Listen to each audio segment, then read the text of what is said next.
So Sam's one of our support riders from the Charter Mason NRS team.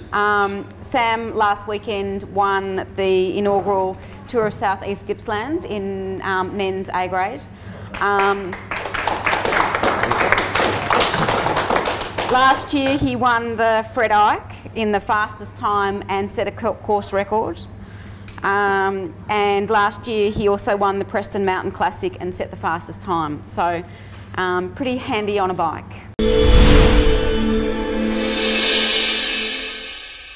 So Sam, how long have you been riding for? I was always riding bikes and that as a kid, but I sort of stopped every other sport and took it up competitively in 2007. Okay. Yeah. And has your family got a history of cycling? My dad used to race a little bit, and he also works in the bike industry, so I was sort of always around at bike racing and that, and so I just sort of wanted to give it a go and never look back from it. What's been your progression to get into the Charter Mason team, the progression path? I was riding for a local Bendigo team, and the first year Charter Mason started, David Powell was a part of Drapac, and he was sort of really trying to push for me to get into Charter Mason, but then it eventually didn't happen in that, and so I sort of kept talking to him for the full year, and then last year was my first year with them, so they gave me a ride at the end of that year, their first year, so yeah. The progression path from NRS to Pro, what would that look like? I'm not sure, yes. So how old are you? So I just turned 20 in December. So have you kind of mapped out what the goals are to try and get there, or? Not really. Okay. I'm sort of yet to have a full year on the NRS. I was sort of hoping to have that last year, but unfortunately I crashed a lot, so so hopefully this year I have a much better year, and then I guess we'll take a look back, step back at the end of the year and see how I went, and then progress from there. So what's been your greatest cycling moment or achievement so far? Probably one of the greatest moments was when I got to ride the Bendigo International Marathon on the track in 2012. That was because I've sort of watched that race from as young as I can remember. Yeah. So to get a start in it in front of the hometown crowd, and it gets pretty big there too. Who was your partner? I rode with another local guy, Todd Schindler, that year. Unfortunately, we lost a lot of laps that year, so hopefully this year's a better year for it. If you can just describe to everyone what your average training week looks like. It sort of varies. It'll either be long and sort of aerobic rides, just easy, it's all about time in the saddle and getting the Ks in, or it'll be short and high intensity. So that depends on where you are in the racing season? Yep. Yeah. Just depends what kind of racing I have coming up in a few weeks' time, or it sort of also depends on how I've coped with the previous load to just prescribe the next load. So we talk to my coach probably about once a week, and so I think he has a fair idea what he's going to set me, but he just wants feedback on me before. So given that you won the Tour of East Gippsland last weekend, and today you've done Buffalo and then you went and did Hotham. Yeah. Were you a bit light on? I wasn't too bad, because I had a very big week 2 weeks out from Gippsland, and then the week of Gippsland I went back to just real short days, like I think the longest ride might have been 2 hours or something, but it was just effort after effort, and it freshened me up in that for Gippsland. So my next target's Tour of Perth and Tour of Adelaide. Yep.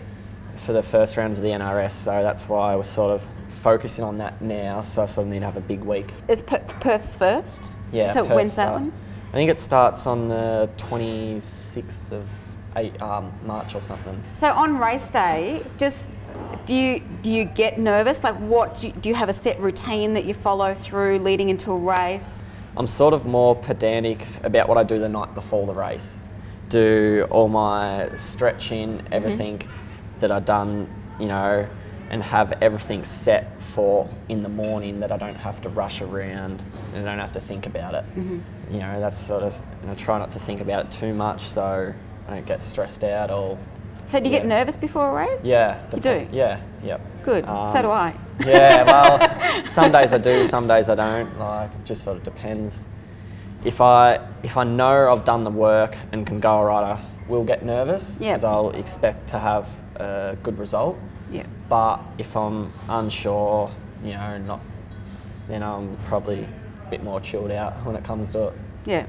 So what's your position on the team? Are you a climber, the GC rider? Someone said to me today you're the sprinter. I describe myself as a bit of an all-rounder. Yep.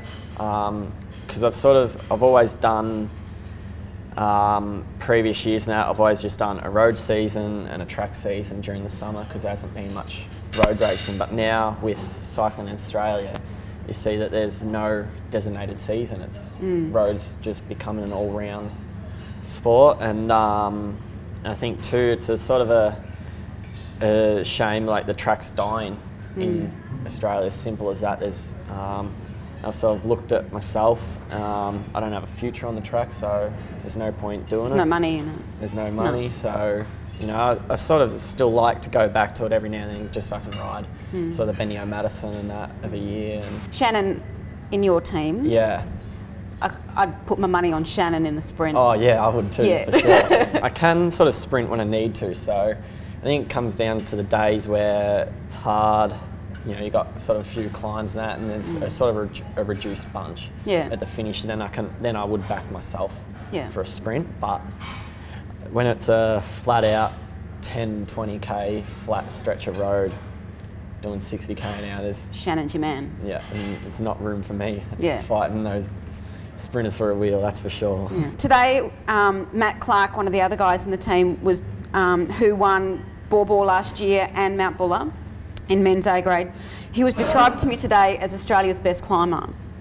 So, who decides who's going to be the P for the day? Who are you going to support? It just all depends on who's got the form at a race. So we sort of go to a race, it's a bit unknown, like everyone knows they're going good and that, so it also depends on what type of race it is.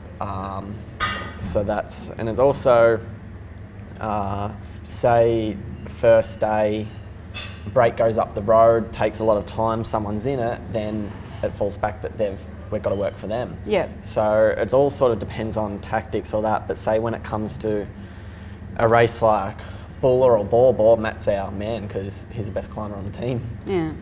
Yeah. So when it becomes something like the Vic Road Championships, and you both want it, so do you actually ride for each other or against each other, even though you're teammates on those days? Yeah. Because it's actually not a team's race. Yeah, but in saying that, if we have a man up in the break, I'm not going to chase him down. You know, so if he gets into the position to win, then that's his race. So I think I think with cycling too, every person has their day. So you know, some people have good days, some people have bad days, and you know, if they get in a winning move and that, then they deserve it. What do you find the greatest difference between club level racing and now the NRS racing? The speed. Yeah. So for sure, I remember. I think my first ever NRS race I did was in 2012 or something, and it was a crit to start off with, and I felt like at the end of the crit, like my heart was about to come out of my mouth. It was that fast, and a shock to the, just the pure step up to, and also to a lot's the positioning of the bunch, because on the NRS you just have to fight for position all day long. Like, it's just hard, and you've got to ride at the front at those races. It's simple. So, and everyone in that bunch wants to be 10th wheel, so it comes down to fighting for wheels all day long. So that and the speed would have to be the biggest. So training pressures, sponsors, all that kind of stuff to deal with as well? But it's all part of it, I suppose. We have to they're the ones pouring the money in, so we have to get the not only results but also to give back to them for what they're giving to us. Do you have an idol that you kind of aspire to? Look up to those people that that I have back in Bendigo and that sort of have helped me out over the years, and they're the guys I do sort of most of my training with now. So, you know, they're sort of the ones I look up to because I see they have the results and they've always been good to me. So I'd more describe them as my idols and someone in a world tour level. That's all I had. Has anyone from the floor got a question for Sam? Sam, looking back to that year when you were having all those crashes, what do you think it was? Was it sort of jumping up on the different level of intensity, or was it the cycling technique, or? I think it was sort of a bit of both, I suppose. So I think up until last year I had a really good run, hadn't crashed for about 2 years, and then I sort of made that next step up, and then all of a sudden it sort of had one after the other, and it just kept on.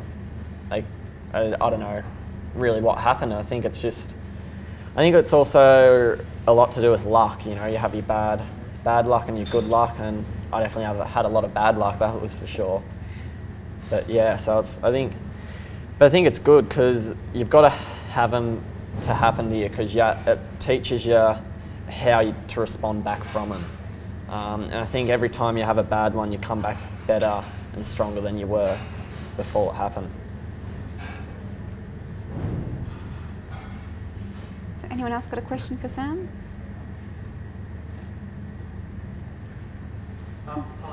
Yeah. When you're on racing, how much is there communication happening during a race or versus how much is done before the race? You mentioned before, it depends on how well someone's riding. Yeah, well, so we basically often have a team meeting the night before. So say if we're at a tour after dinner time or something, while everyone's in the room, we sit down, we try to come up with a plan for the next day. If things change overnight, then we might have to have one before the stage as well. And then when the communication comes down to, it's just pretty much between the riders. You know, if you don't have the legs, you let your teammate know, or also too, if anything happens that you have to go back to the team car for, then that's sort of the really only time we get to communicate with our DS in the car. But apart from that, it's up to us on the road. And of course we have a set plan in that, but a lot of things change during the race, so we have to, some days we'll have to just change our tactics on the road depending on how the race pans out. What sort of opportunities are there for most NRS riders to go to Europe? Is it at a level where you can race in Europe, not obviously World Tour? Yeah.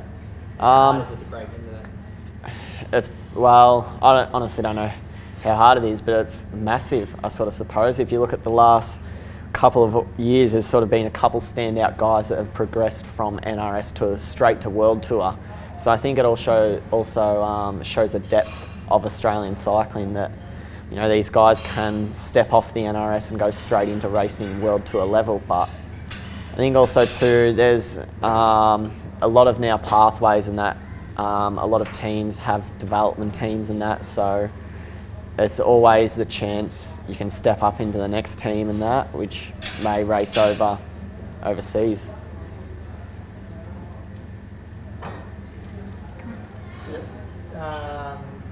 What's Drapac's role? So basically, Drapac's role, so I think they're a bit of a financial sponsor as well, give us a bit of money. And then they're basically there for a mentoring role. So it was only the other week that we got an email from Jono, one of the managers at Drapac, and all the guys have an opportunity to sort of be paired with someone they want to from Drapac that can help them out. And sort of, I think also too, if we go to a race, you know, we might stay at the same place or be sort of near and before the start and finish of a stage. So, but they've got continental license, Drapac, or have they got yeah, UCI Pro-Continental. 2? Yeah, Pro-Continental now. now. So, if their team is short, would they pull from the Charter Mason? We sort of can't have their name in our name because that means we can't race in the same races as them. Because you're not allowed to have their team and a development team in the same race. But yeah, so I think because they're Pro-Continental now, that I think they get a chance to offer like 2 stagiaires to riders. So whether they take them from us or that, but who knows? And that doesn't sort of happen till the last half of the year. So just fly in a secret email and say that you're available. That your teammates don't know yeah, about. well, yes, but especially they have a very big roster this year too. So they've got 17 guys. Most races only have 6-8 guys. So I think they're all, and they've got a lot of single race programs. So there's not many 2 clashes. So I think they're sort of. I think it's more a fight for those guys in the team to sort of be making. How many in the Charter Mason team? There's 12 or 13 now. Yeah. But some races you can put a maximum of 5 in for your team.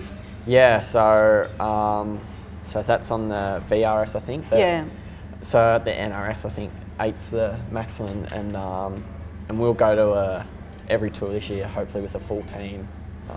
You basically got to have a full team on the NRS too. So like I think we had 8 guys last year, and we're like, we'll be able to have a full team at every race. But guys crash, guys get sick. There's always those variables that you need to count into as well. So yeah. Cool. When you talked about a heavy week, what would a heavy week be riding-wise, and kilometres and time on the bike? So around 30 hours. So on the bike. So getting up to the 800-900k weeks is a big week. So so there's a fair few 6 to 7 hour days in that week as well. As someone who's had to balance track and road racing in the past, what are the major differences in your training program from season to season? I sort of think it's hard to do. It's really hard to do both because you've got to spend time on the track bike as well as time on the road bike. And I think I sort of always found that when I did track and road, tried to mix it together, one would always sort of be behind the other. So, and track, because you're doing so much on the track would often be the better one. So that's where I sort of made the decision to put the track bike away, and I've only sort of touched a handful of times this year and focused more on road, and I think that's been a really good decision, one of the best decisions I've made, and I think I'm really sort of paying for the form on my road because of that, but I can still go good on the track if I do a little bit because I've done so much on the road, so they sort of complement each other pretty well. So do you think that's changed since the Stuart O'Grady and the Brad McGee day, when they were, they did so much track, and then, they just kind of basically, road career and Commonwealth Games, then on the track, they'd come back and run Com Games on the track and get gold medals, and then they'd be back on the road. And I think sort of also to it, I think that comes down to a lot the person itself, that, they've obviously got the talent to do both. And it's sort of, I always sort of found it pretty hard too, because it's sort of hard to focus on one thing, I find, on multiple things. I much prefer to just focus on the one thing. And but I suppose you look at those, especially those team pursuit guys that are able to, that's a really good pathway for them. Because they can do those track programs, go to the Olympics, and then they can step onto the road and focus on a road career. Yeah. Luke Durbridge is one that's done that just recently. Yeah. Cool.